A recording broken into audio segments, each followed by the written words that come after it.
हाय guys, कैसे हैं आप लोग। आई होप कि आप सभी लोग ठीक होंगे। गाइज़, आज के इस वीडियो में मैं आपको बहुत ही इंपॉर्टेंट पॉइंट्स बताने वाला हूँ।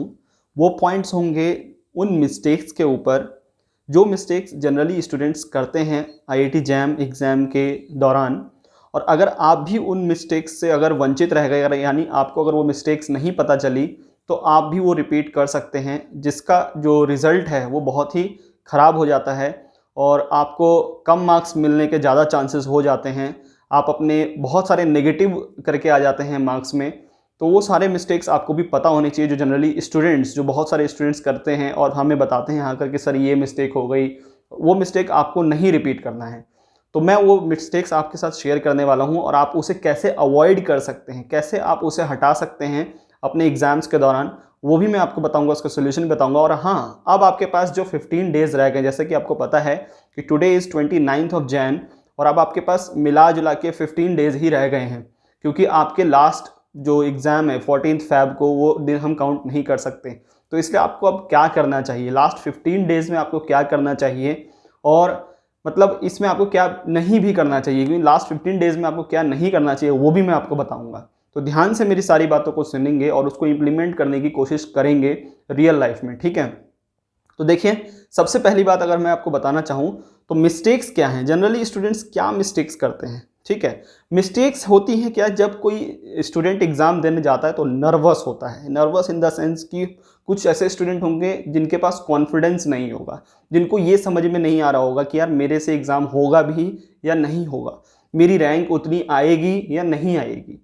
ये सारी चीज़ें क्यों आती है, क्योंकि जनरली स्टूडेंट एग्ज़ाम से पहले ही रिजल्ट्स के बारे में सोचने लग जाता है कि यार अगर मेरी 50 के अंदर रैंक नहीं आई तो आईआईटी बॉम्बे नहीं मिलेगा, मेरी 100 के अंदर नहीं आई तो आईआईटी दिल्ली नहीं मिलेगा। जो भी स्टूडेंट ये रैंक और मार्क्स के बेसिस पर जो सोचता रहता है कि यार इतने मार्क्स लाने ही लाने हैं, इतनी रैंक लानी ही लानी है, वो बहुत ही गलत काम कर रहे हैं। सबसे इम्पोर्टेंट, सबसे ज़्यादा ज़रूरी है अभी सबसे पहले आपको अपने दिमाग से ये चीज़ हटानी पड़ेगी कि यार कितनी रैंक पे कितना एडमिशन होता है, कितने मार्क्स पे कितना एडमिशन होता है, आइजर्स में क्या सिस्टम है। ये सारी चीज़ें अभी आप अपने दिमाग से हटा दीजिए, अदरवाइज़ ये बहुत ही डिस्टर्बेंस क्रिएट करती हैं आपके एग्जामिनेशंस के दौरान। आप बार बार यही चीज़ सोचते रहते हो और आपका बहुत ही बेसिक से बेसिक क्वेश्चन भी छूट जाता है। तो प्लीज़ मेरा सबसे पहला जो इस मिस्टेक को अवॉइड करने का आपके लिए एडवाइस है, कभी भी एग्ज़ाम के दौरान या एग्ज़ाम में जाने से पहले या अभी भी एग्ज़ाम के 15-20 दिन या कभी भी आपको ये सारी चीज़ें नहीं सोचनी हैं कि यार मेरे कितने मार्क्स आएंगे, इतने मार्क्स पे मिलेगा कि नहीं मिलेगा। रिज़ल्ट्स के बारे में पहले मत सोचिए, एग्ज़ाम से पहले कभी भी रिज़ल्ट्स के बारे में मत सोचिए कि क्या रिज़ल्ट आएगा, ठीक है।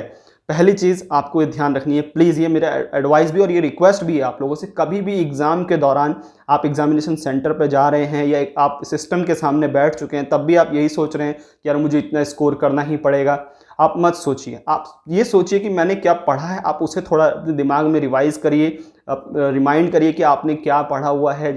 होगा तो होगा, नहीं होगा तो कोई बात नहीं, ये भी चीज़ आपके दिमाग में होनी चाहिए, ठीक है। ये मत सोचिए कि यार अगर मेरे इतने सही नहीं हुए तो ये हो जाएगा, वो हो जाएगा, ये सारी चीज़ें मत सोचिए। दूसरा चीज़ क्या होता है, अब कभी भी जब आप सिस्टम के सामने बैठते हैं, हालांकि मैं आपको पेपर कैसे लिखना है, मतलब कौन सा सेक्शन पहले करना है, ये सारी चीज़ें मैं अपने व्यू आपको 5 फ़ेब के आसपास शेयर करूंगा। एक बार और हम लाइव सेशन करेंगे, बट मैं आपको बताना चाहता हूँ, कभी भी जब आप सिस्टम के सामने बैठ चुके हैं, यानी आपको सिस्टम अलॉट हो गया है, जो आप सेंटर जहाँ पर भी है आपका ऑल ओवर इंडिया में, तो आप सिस्टम के सामने बैठे, तो कभी भी एग्जामिनेशन के दौरान किसी दूसरे के सिस्टम में देखने की कोशिश मत करिए।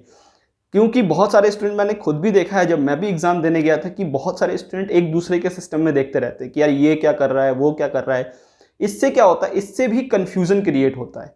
आप सामने वाले को देखेंगे, यार इसने तो इतने क्वेश्चंस कर लिए, हालांकि कभी कभी ऐसा ही पता चलता है कि वो मैथ्स का स्टूडेंट है, ऐसा ही पता चलता है कि वो स्टैट्स का पेपर दे रहा है, लेकिन आप अपने बारे में वो चीज़ कंपैरिजन करने लग जाते हो कि यार उसने इतने क्वेश्चन कर लिए, मेरे से नहीं हुए अभी तक।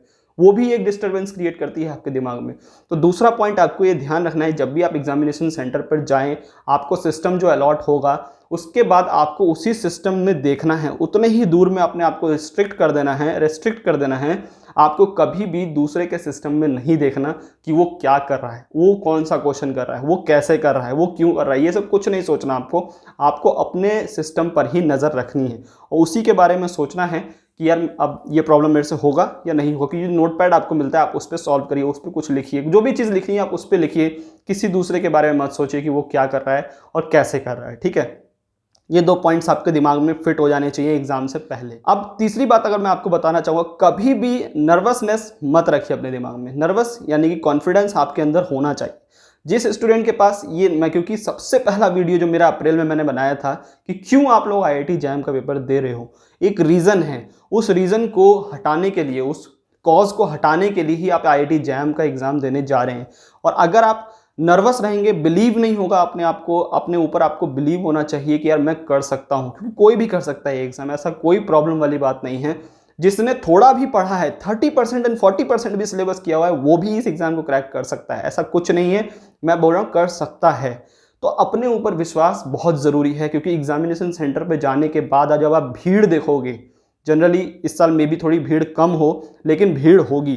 जब आप क्राउड देखेंगे कि स्टूडेंट कितना कॉम्पिटिटिव इन्वायरमेंट है आज के ज़माने में, तो आप नर्वस हो सकते हो। लेकिन उसी टाइम पर एक आपका सही एग्ज़ाम होगा, वो भी एक सही एग्ज़ाम होगा कि आप उस क्राउड को देखकर नर्वस आएंगे नहीं, यानी कि आपको कोई भी प्रॉब्लम नहीं होनी चाहिए, आपके दिमाग में थोड़ा सा भी डिस्टरबेंस नहीं होना चाहिए उस भीड़ को देखकर। तो कॉन्फिडेंस बहुत ज़रूरी है एग्ज़ाम से पहले। अगर आपके अंदर कॉन्फिडेंस नहीं है एग्ज़ाम देने का, तो आप उस एग्ज़ाम में लिखोगे ही क्या? आपके दिमाग में उल्टी सीधी बातें चलती रहेंगी, यार मेरा होगा या नहीं होगा, ये सारी, जैसे मैंने पहले बताया आपको। तो कॉन्फिडेंस बहुत ज़रूरी है कि मैं कर लूँगा इस एग्ज़ाम को, एग्ज़ाम उतना टफ नहीं है। जबकि आपको पता होना चाहिए IIT एग्ज़ाम से भी ज़्यादा टफ वाले एग्ज़ाम्स आपको मैंने भरवाए हैं, जैसे जेस्ट का एग्ज़ाम, TIFR का एग्ज़ाम। तो IIT जैम जैसे लेवल पे अगर आप ऐसा सोचते हैं, तो आप अभी जेस्ट और नेट और गेट जैसे एग्ज़ाम्स के लिए रेडी नहीं हैं, ठीक है। तो प्लीज़ अपने ऊपर विश्वास ज़रूर रखिए एग्ज़ाम से पहले। जितना भी आपने पढ़ा है, चाहे 10%, 20%, 30%, कुछ तो ऐसे स्टूडेंट्स होते हैं जो बिना कुछ पढ़े भी जाते हैं और उनका आराम से IIT में सिलेक्शन हो जाता है। टॉप IIT होगा नहीं होगा ये नहीं कह सकते, डिपेंड करता है कि वो डायरेक्ट जो क्वेश्चन को देख रहे हैं उनको सॉल्व करने की कितनी पावर है। कभी कभी ऐसा भी होता है स्टूडेंट कुछ नहीं पढ़ता, लेकिन जैसे ही क्वेश्चन सामने आता है उसे पता होता है कि इस क्वेश्चन को कैसे अप्रोच करना है, और वो सॉल्व कर देता है और उसकी रैंक अच्छी आ जाती है।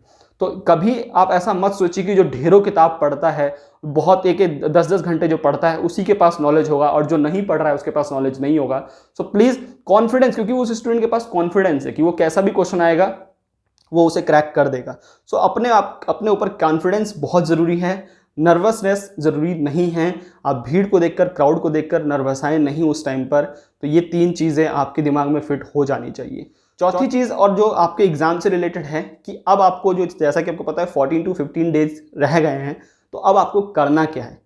कभी भी आप फॉर्मूले को छोटा मत समझिए, कभी भी आप फंडामेंटल्स को छोटा मत समझिए, क्योंकि IIT जैम जो है वो सिर्फ न्यूमेरिकल का एग्जाम नहीं है। बहुत सारे स्टूडेंट के दिमाग में ये चलता रहता है कि सर न्यूमेरिकल्स ही आएंगे, न्यूमेरिकल्स ही आएंगे। नहीं, IIT जैम में काफ़ी अच्छे अमाउंट ऑफ क्वेश्चंस जो होते हैं वो फंडामेंटल्स के बेसिस पर होते हैं, वो कॉन्सेप्ट्स के ऊपर बेसिस पर होते हैं, कॉन्सेप्ट्स के ऊपर होते हैं।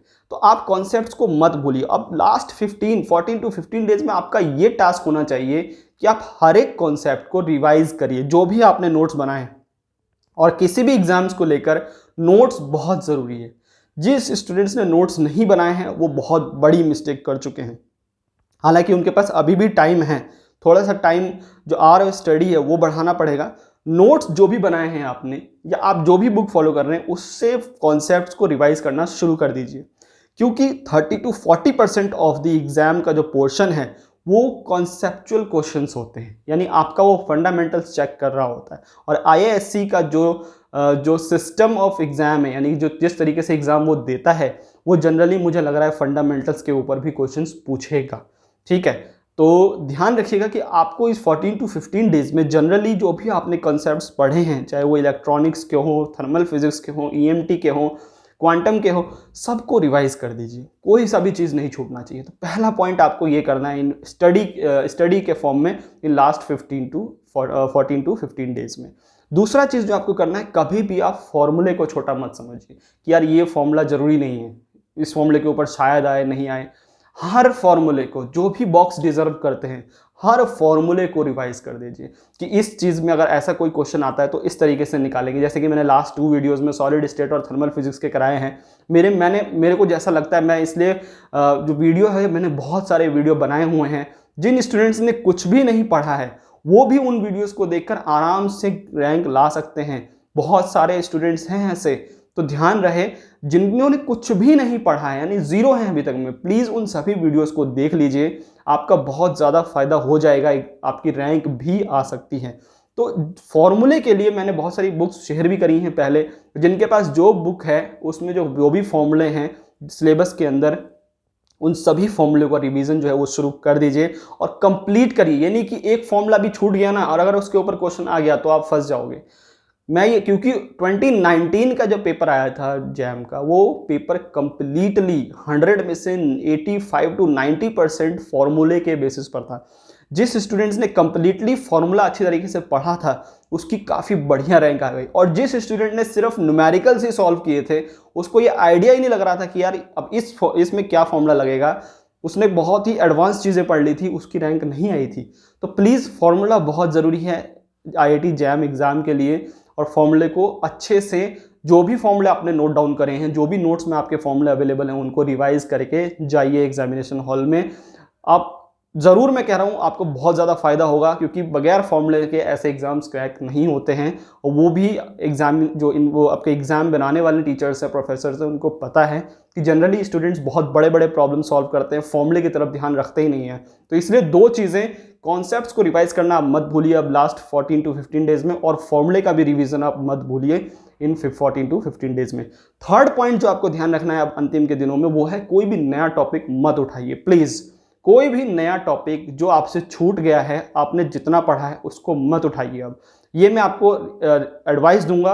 अगर आप नया टॉपिक उठाते हैं तो आपको प्रॉब्लम्स आ सकती हैं, क्योंकि आपका पिछला वाला जो आपने पढ़ा है वो रिवीजन के लिए टाइम उतना नहीं मिल पाएगा, और जनरली जो है अगर आप उसको टाइम नहीं देंगे रिवीजन के लिए तो आपका जो चांस है सिलेक्शन का, जो अच्छा मार्क्स लाने का, वो कम हो जाएगा, क्योंकि आप जितना आप अच्छा कर सकते थे आपने उसको रिवाइज ही नहीं किया, और एग्जाम में हो सकता है कि आपके दिमाग से वो चीज़ निकल जाए ड्यूरिंग द एग्जाम। ठीक है, तो कोई भी नया टॉपिक मत उठाइए, ये चीज़ आप ध्यान रखेंगे। कॉन्सेप्ट्स को अब आप स्ट्रॉन्ग करना शुरू कर दीजिए, ये बहुत ज़रूरी है। ठीक है, और एग्ज़ाम जो है, एग्ज़ाम आप कभी मत समझिए कि ये कॉन्सेप्चुअल जो है नहीं आएगा, ये सिर्फ न्यूमेरिकल आएगा, ऐसा मत सोचिए। इसमें दोनों टाइप ऑफ क्वेश्चंस होते हैं, और इसमें ये क्या होता है कि चांसेस जो होता है, कभी कभी ऐसा भी होता है कंसेप्चुअल क्वेश्चंस ज़्यादा आ जाते हैं, फिर स्टूडेंट्स आके बोलते हैं हमें कि सर इस बार कंसेप्चुअल ज़्यादा आ गया, तो कभी बोलते हैं न्यूमेरिकल ज़्यादा आ गया। बट मेरे हिसाब से अगर हम एवरेज लेके चलें तो 45-55 का होता ही, यानी 40 to 45% जो है पेपर का वो कॉन्सेप्ट्स के ऊपर होता है, फंडामेंटल्स के ऊपर होता है, तो आप उसे इग्नोर नहीं कर सकते। तो जितना भी आपने नोट्स बनाए हैं, जहाँ से भी बनाए हैं, आप उसको रिवीजन करना शुरू कर दीजिए।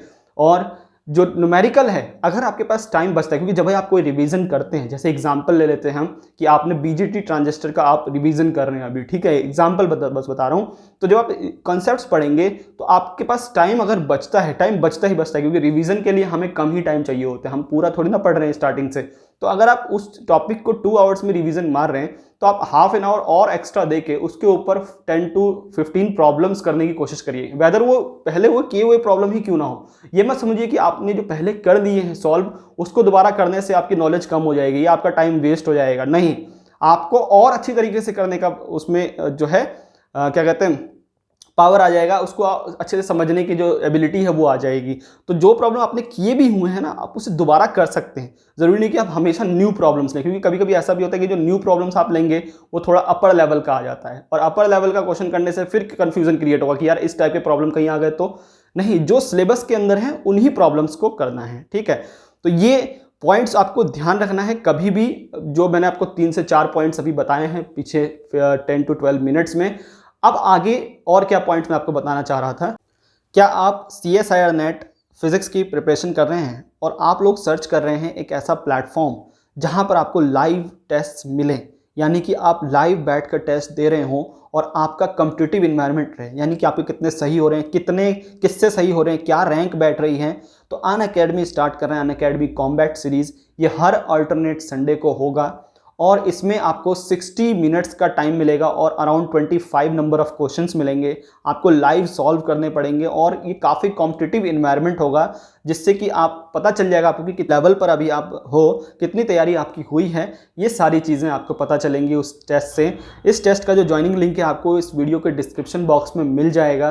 आप वहाँ से ज्वाइन करिए। और प्लीज़ इसको रजिस्टर करते टाइम पे आप AKJHA100 कोड अप्लाई करना मत भूलिए, तभी आप इसको एक्सेस कर पाएंगे। और ये टेस्ट बहुत ही इंपॉर्टेंट है। जो स्टूडेंट ये अपना लेवल चेक करना चाहते हैं लाइव बैठकर, विदाउट एनी मतलब आपको पेपर दे दिया जाए ऐसा नहीं होगा, आपको लाइव कराया जाएगा वो क्वेश्चन के सॉल्व। और हाँ, इससे आपको ये भी पता चल जाएगा कि आपकी क्या वीकनेस है और आपको कहाँ इंप्रूवमेंट की ज़रूरत है और क्या आपका 100% कंप्लीट हो चुका है। So do join this series and don't forget to download Unacademy learning app. देखिए बहुत ही जल्द मैंने एक जो है ऑर्गेनाइजेशन से कॉन्टैक्ट किया है जिनके पास 5 मॉक टेस्ट अवेलेबल हैं। यानी आप लोगों में से जिन्होंने अभी तक कोई मॉक टेस्ट का प्रैक्टिस नहीं किया है, तो पहला एडवाइस मेरा ये है कि आप लोग जो जैम 2021 की वेबसाइट यानी IISc jam.iisc.ac.in पर जो हर सब्जेक्ट्स के मॉक टेस्ट अवेलेबल हैं उनको कंप्लीट करिए, उनको जाके देखिए, क्योंकि लाइव आपको पता चलेगा कि ऐसा ही एग्ज़ाम आने वाला है आपके पास 14 फरवरी 2021 को।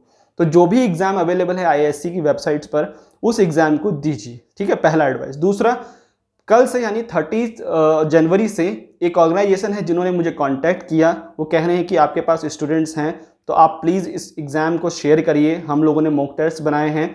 और वो क्या सिस्टम है, कितना प्राइस होगा, बहुत ही मिनिमलिस्टिक प्राइस है, वो मैं आप लोगों को कल ही शेयर कर दूंगा या परसों की वीडियो में शेयर कर दूंगा कि जो स्टूडेंट्स ने अभी तक मॉक टेस्ट नहीं दिए और वो यूनिक मॉक टेस्ट सर्च कर रहे हैं, तो 31 से वो ये मॉक टेस्ट दे पाएंगे। मैं उनको पूरा अच्छी तरीके से समझा दूंगा कि क्या प्रोसेस, कहाँ रजिस्टर करना है, कैसे करना है। तो उसके लिए भी एक इम्पॉर्टेंट अपडेट मुझे देना था कि जिन्होंने कोई भी मॉक टेस्ट अभी तक नहीं परचेज किया है due to high amount of जो test series generally coaching institutes देते हैं, मैंने उनके लिए ये ऑर्गेनाइजेशन ने मुझे कांटेक्ट किया। तो ये सही अपॉर्चुनिटी है उन स्टूडेंट्स के लिए। बहुत ही यूनिक मॉक टेस्ट है, मैंने देखा है मॉक टेस्ट को, आप लोग उस मॉक टेस्ट को दे सकते हैं। 5 मॉक टेस्ट का सेट होता है, आपको बहुत मिनिमम अमाउंट में मैंने इसको कोशिश करी है उस ऑर्गेनाइजेशन से कांटेक्ट करके कि आपको प्रोवाइड कराया जा सके। तो 15 डेज में, 14 to 15 डेज में जैसे जैसे आपका रिवीजन होता जाएगा आप वो मॉक टेस्ट कर सकते हैं, ठीक है। तो ये पॉइंट हो गया। दूसरा, एक और पॉइंट जो मेरे को शेयर करना है आज के इस वीडियो में, कि मैं सोच रहा हूँ जो हमारे स्टूडेंट 2020 में जिनकी काफ़ी अच्छी रैंक थी और आज की डेट में वो IIT बॉम्बे या आइजर्स में पढ़ रहे हैं, ठीक है, उनसे मैं आप लोगों का एक इंटरेक्शन करा दूं जिसमें 3-4 स्टूडेंट्स होंगे, वो टॉपर्स स्टूडेंट्स होंगे जिनकी रैंक काफ़ी बढ़िया थी जैम और जेस्ट में। वो आप लोगों को एक अच्छा मतलब बता सकते हैं कि आपको क्या क्या मिस्टेक्स और नहीं करनी चाहिए और लास्ट के दिनों में आपको करना क्या है। तो मैं ये भी एक चीज़ सोच रहा हूँ और बहुत ही जल्द मैं जो टॉपर्स मीट है वो आपके मतलब आप हम लोगों के चैनल के ऊपर डाल देंगे, ताकि आपको और अच्छे से समझ में आएगा कि क्या करना है क्या नहीं करना है। क्योंकि मेरा जो है 2-3 साल पुराना, 3 साल 4 साल पुराना है और अभी लास्ट ईयर ही स्टूडेंट्स ने जो दिए हैं वो आपको अच्छी तरीके से बता सकते हैं, ठीक है। तो ये इस वीडियो में मुझे सारी बातें बतानी थी आपको, सारी बातें आपको समझ में आ गई होंगी। और जो भी मैंने स्टार्टिंग के टाइम में मैंने आपको बताया है कि क्या क्या मिस्टेक्स नहीं करनी होती हैं, प्लीज़ मत करिए उन मिस्टेक्स को। और अभी के दिनों में जितना रिवीजन हो सकता है उतना रिवीजन करिए। और मिलते हैं हम एक लाइव सेशन में जिसमें कि मैं आपको बताऊंगा कि कौन सा सेक्शन पहले करना है और इनफैक्ट सेक्शन को सिलेक्शन करने से पहले और क्या चीज़ सोचनी चाहिए, ठीक है। सिस्टम्स पे जो आपको कंप्यूटर मिलेगा उस सिस्टम पे बैठते ही आपको क्या करना है, वो सारी चीज़ें। तो मिलते हैं नेक्स्ट वीडियो में, तब तक के लिए पढ़ते रहिए। जो टेस्ट मैं बना रहा हूँ, अब मैंने सोचा उसे डिसकंटिन्यू कर दूँ क्योंकि मैंने कंप्लीटली मॉक टेस्ट आप लोगों के लिए सर्च कर लिया है। तो ध्यान रहे। और हाँ, प्लीज़ मैं आप लोगों से एक और रिक्वेस्ट करना चाहूँगा कि जिन्होंने मेरी वीडियोज़ नहीं देखी और बार बार मेरे को बोल रहे हैं कि सर इसके ऊपर वीडियो बनाइए, इसके ऊपर वीडियो, प्लीज़ आप प्लेलिस्ट में जाकर IIT जैम फिजिक्स 2021 लेक्चर्स मैंने लिखा है प्लेलिस्ट का नाम, उसमें बहुत सारे वीडियोज़ हैं, आप उन वीडियोस को देख लेंगे, पक्का मैं आपको बता रहा हूँ कोई भी प्रॉब्लम नहीं रहेगी। फिर जो सब्जेक्ट वाइज रिवीजन वीडियोस हैं वो भी देख सकते हैं, एक एक वीडियो में मैंने सारे सब्जेक्ट्स की रिवीजन करा दी है। तो प्लीज़ उन्हें देखिए और कोई भी दिक्कत आती है मुझे आप कमेंट्स में पूछ सकते हैं, हम वहाँ डिस्कस कर लेंगे और भी सारी चीज़ें, ठीक है। और 2-4 अपडेट्स और जैसे कि अभी आने वाले हैं कि मैंने सुना है कंप्लीट जो है एक सेंट्रल यूनिवर्सिटीज़ का एक ही कंबाइंड टेस्ट होने वाला है इस साल से, उसके बारे में मैं आपको बहुत ही जल्द बताऊंगा। ख्याल रखिए, गुड बाय, टेक केयर।